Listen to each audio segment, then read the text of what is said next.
علیکم ورحمۃ اللہ۔ آج کا دوسرا نشریہ سیف الرحمان کی زبانی اور پہلے اہم خبروں کا خلاصہ۔ صاحب سمو امیر نے فلسطینی صدر محمود عباس کی جانب سے ایک ٹیلی فون کال وصول کی ہے اور انہوں نے یونائیٹڈ کنگڈم کی وزیر اعظم کے ساتھ موجودہ علاقائی و بین الاقوامی حالات پر بات چیت کی ہے۔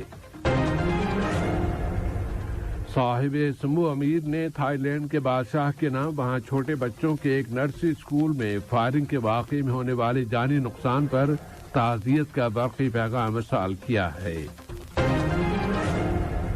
روس نے یوکرین میں جنگ بندی کے لیے شرطیں رکھ دی ہیں اور بائیڈن نے ایٹمی ہتھیاروں کے استعمال میں پوٹن کی سنجیدگی پر تبصرہ کیا ہے۔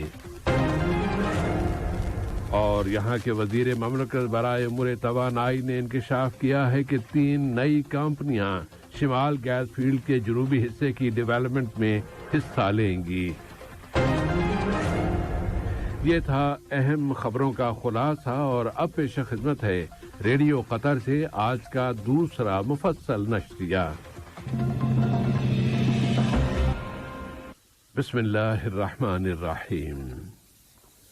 صاحب سمو امیر شیخ تمیم بن حمد آل ثانی نے برادر ملک فلسطین کے صدر محمود عباس کی جانب سے ایک ٹیلی فون کال وصول کی ہے اور اس رابطے میں دو طرفہ تعلقات اور فلسطین کے تازہ ترین حالات پر بات چیت کی گئی ہے۔ صاحب سمو امیر شیخ تمیم بن حمد آل ثانی نے دوست ملک UK کی وزیر اعظم محترمہ لیز ٹراس کی جانب سے ایک ٹیلی فون کال وصول کی اور اس رابطے میں علاقائی اور بین الاقوامی سطحوں کے تازہ ترین حالات و واقعات کے علاوہ دونوں دوست ملکوں کے باہمی تعلقات اور مشترکہ دلچسپی کے موضوعات پر گفتگو کی گئی۔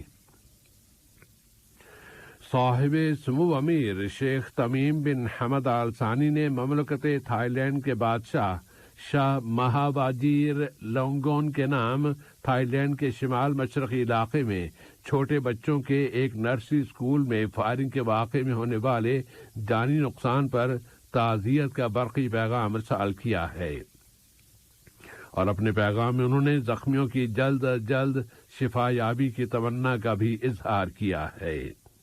اسی طرح نائب امیر شیخ عبداللہ بن حمد آل ثانی نے بھی مملکت تھائی لینڈ کے بادشاہ کے نام بچوں کے ایک نرسری اسکول میں ہونے والی فائرنگ کے جانی نقصان پر تعزیت کا برقی پیغام ارسال کیا ہے اور زخمیوں کی جلد از جلد شفا یابی کی تمنا کا اظہار بھی کیا۔ قطر فاؤنڈیشن برائے تربیت، سائنس اور سماجی ترقی کے بورڈ آف ڈائریکٹرز کی سربراہ صاحبت السمو شیخہ موزہ بنت ناصر نے صحت کی بہبود و سرپرستی میں جدت سے متعلق عالمی کانفرنس وش 2022 کے اختتامی اجلاس میں شرکت کی ہے۔ اس کانفرنس کا عنوان رکھا گیا تھا زندگی کے جذبے سے بھرپور مستقبل کی جانب۔ اس کانفرنس میں ہونے والی مناقشوں کے بعد متعدد قراردادیں اور سفارشات منظور کی گئیں، جن میں یہ سفارش بھی شامل ہے کہ زندگی گزارنے کے اسلوب کی مختلف سطحوں پر سپورٹ سے استفادہ کیا جائے۔ صحت کی بہبود و سرپرستی میں جدت سے متعلق عالمی کانفرنس وش 2022 کے اختتامی اجلاس میں منصوبوں اور ورثے کی سپریم کمیٹی کے سیکرٹری جنرل جناب حسن الزوادی نے کہا ہے کہ فیفا قطر 2022 ورلڈ کپ کی چیمپئن شپ کے یہاں کی سوسائٹی اور معاشرے پر بڑے اثرات مرتب ہوں گے اور لوگ ایک صحت مند زندگی گزارنے کے لیے اسے ایک پلیٹ فارم کے طور پر استعمال کریں گے اور یہ چیمپئن شپ بہت سے پہلوؤں کو فروغ دے گی۔ اس طرح فٹ بال ورلڈ فیڈریشن فیفا کے صدر انفینٹینو نے بھی قطر کی جانب سے اس ورلڈ کپ چیمپئن شپ کے انتظامات کی اہمیت پر زور دیتے ہوئے دوحہ اور فیفا کی اس خواہش کا اظہار کیا ہے کہ یہ ورلڈ کپ تاریخ کے لحاظ سے ہر سطح کے لحاظ سے ایک منفرد چیمپئن شپ ثابت ہو۔ رومانیہ کے دارالحکومت بخارسٹ میں قطر اور رومانیہ کی خارجہ وزارتوں کے درمیان سیاسی مشاورتوں کا دوسرا دور ہوا ہے۔ وزارت خارجہ کے سیکرٹری جنرل ڈاکٹر احمد بن حسن الحمادی نے قطری وفد کی اور رومانیہ کی وزارت خارجہ کے وزیر مملکت برائے عالمی امور و سفارتی اسٹریٹجی جناب ٹرایان لاورنسو ہیرسٹیریا نے رومانیہ کے وفد کی قیادت کی ہے۔ سیاسی مشاورتوں کے اس دور میں دونوں دوست ملکوں کے دو طرفہ تعلقات، انہیں فروغ دینے کے وسائل اور مشترکہ دلچسپی کے متعدد مسائل زیر بحث آئے۔ اس کے علاوہ اس موقع پر دونوں ملکوں کے درمیان متعدد سمجھوتوں پر بھی دستخط کیے گئے ہیں۔ ان میں دونوں ملکوں کی حکومتوں کے سفارتی مشنوں اور قونصل خانوں کی اراضی کی ملکیت کا سمجھوتا بھی شامل ہے۔ پھر تعلیم اور اکیڈمک تحقیقات، تربیتی، سائنسی، ثقافتی اور قطر نیوز ایجنسی اور رومانیہ کی نیشنل نیوز ایجنسی کے درمیان مشترکہ تعاون اور خبروں کے تبادلے کے سمجھوتوں پر بھی دستخط کیے گئے ہیں۔ قطر نے زور دے کر کہا ہے کہ خواتین کی بہبود اس کی پالیسیوں میں اولین اہمیت رکھتی ہے، کیونکہ وہ انسانی حقوق کے فروغ کی اہمیت پر یقین رکھتا ہے اور وہ ملک کی پائیدار ترقی میں برابری کی بنیاد پر ان کی شرکت کو بڑھانا چاہتا ہے، اور یہ اس کے 2030 کے ویژن اور تصور کے عین مطابق ہے۔ یہ بات اقوام متحدہ میں قطر کے مستقل وفد کی تھرڈ سیکرٹری الشیخہ المہا مبارکہ آل ثانی نے اقوام متحدہ کی جنرل اسمبلی کے 77ویں سیشن کے تابع تیسری کمیٹی کے عام بحث میں حصہ لیتے ہوئے اپنے پیش کردہ بیان میں کہی ہے۔ عراقی کردستان کے شہر اربیل میں ایک گاڑی کے ساتھ چپکائے گئے بم کے دھماکے میں ایک شخص ہلاک اور 4 دوسرے زخمی ہو گئے ہیں۔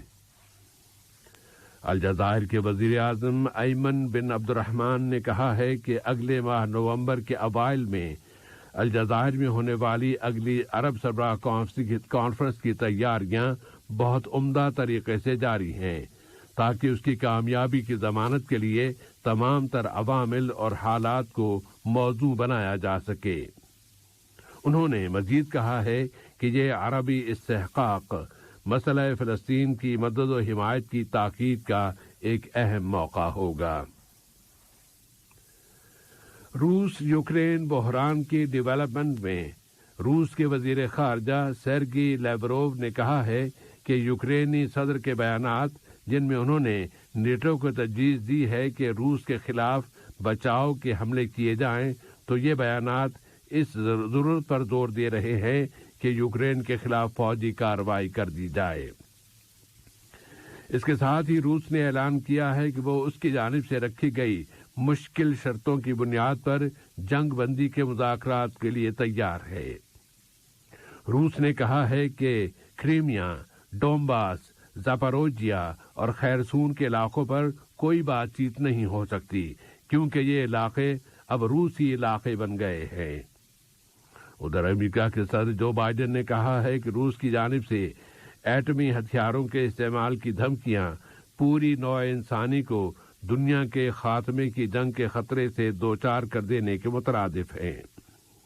انہوں نے متنبہ کیا ہے کہ کم قوت والے ٹیکٹک ہتھیار بھی کنٹرول سے باہر ہو سکتے ہیں اور یوں وہ عالمی تباہی کی وجہ بن سکتے ہیں۔